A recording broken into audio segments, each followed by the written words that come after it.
ሰላም ጤና ይስጥልን። የዕለቱን ዜና ይዘን ቀርበናል። በአቃቂሊቲ ክፍለ ከተማ ወረዳ 7 አስተዳደር ከተረጂነት ወደ አምራችነት በሚል መሪ ቃል ሶስተኛ ዙር የከተማ ልማታዊ ሴፍትኔት የማስጀመሪያ ፕሮግራም ተካሄደ።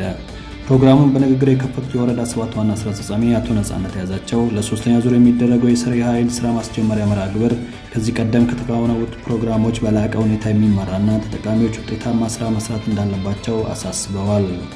የዕለቱ የክብር እንግዳ የአቃቂሊቲ ክፍለ ከተማ ፐብሊክ ሰርቪስና ሰው ሀብት ልማት ጽሕፈት ቤት ኃላፊ አቶ አንዳርጌ ውበቱ የፕሮግራሙ ተጠቃሚዎች ከተረጂነት ወደ ምርታማነት የምናደርገውን ጉዞ የሚያግዙ ተግባር እንደመሆኑ መጠን ሁሉም በባለቤትነት መስራት ያስፈልገዋል ብለዋል። አያይዘውም ከተማችንን ውብ፣ ጽዱና ማራኪ ከማድረግ አንጻር የማይተካ ሚና እንዳላቸው አሳስበዋል።